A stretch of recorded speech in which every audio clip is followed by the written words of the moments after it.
nga gavumenti ya NRM ejje mu buyinza mu mwaka gwa 1986 ekimu ku bisuubizo yasinga okuwa bannayuganda kwaliko okulwanyisa enguzi. Kyokka okunoonyereza kwonna okuliwo kulaga nti newankubadde emyaka 39 gye gyakayita enguzi buli lukya eyongera kusenkenya ggwanga. Kati alipoota ya Kalisoliiso wa gavumenti eyakolebwa omwaka oguwedde ku ngaba y'emirimu bitongole bya gavumenti eraga nti ebitundu 35 ku 100 ku bantu abaafuna emirimu mu gavumenti mu budde obwo bayita mu kuwaayo nguzi. Mu kubalamu okwamangu alipoota eraga nti ku bakozi ba gavumenti emitwalo 38 kumpi abakozi abasoba mu mitwalo 10 emirimu bagifuna bayise mu kugulirira. The prevalence is over 35% of jobs that are held in public service.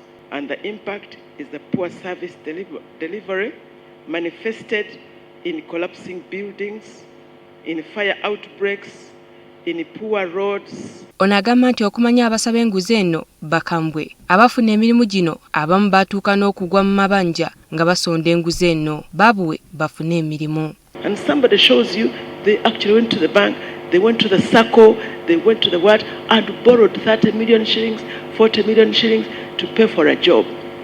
Okunoonyereza kulaga nti ensimbi obuwumbi 29 ze zaasasulwa ng'enguzi ku mutendera gwa gavumenti ez'ebitundu mu myaka 3 egiyise. Ebitongole by'ebyenjigiriza bye bikyasinze okusaba enguzi nga wakati w'omwaka 2018 ne 2022 abantu abaali beegwanyiza mu bitongole bino emirimu basasula akawumbi kamu mu obukadde 707. Education sector had the highest bribe requests at 36.9 billion.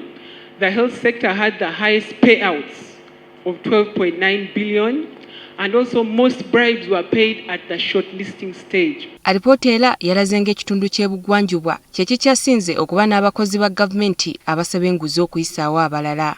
Emmanuel Eremu nga y'omu ku baakola okunoonyereza kuno agamba nti enguzi esinga kwegiriisa nnyo ku mutendera gw'okusunsula abaagala okuweebwa emirimu. The chairperson is here. He is the head of this district executive committee. And he appoints the members on this committee. Then again, he's the one who makes the final appointment. Okay? So that means he knows all these people. Yeah? He can manipulate the entire process and get his people here. Office ya Kalisoliiso wa gavumenti yakakwata ku nkoona abakozi ba gavumenti 459 nga bano bafuna emirimu nga bayise mu kugulirira n'okukozesa ebiwandiiko ebijingirire. Of those, 276 were interdicted and referred to the disciplinary action of district service commissions. We have also caused district service commission to rescind the appointment of 111 public servants. Public Service Commission, Ministry of Local Government and the Ministry of Public Service must continue working closely to audit the recruitment process and sanction wrongdoers. Number 2, automation of recruitment to reduce human interference and corruption.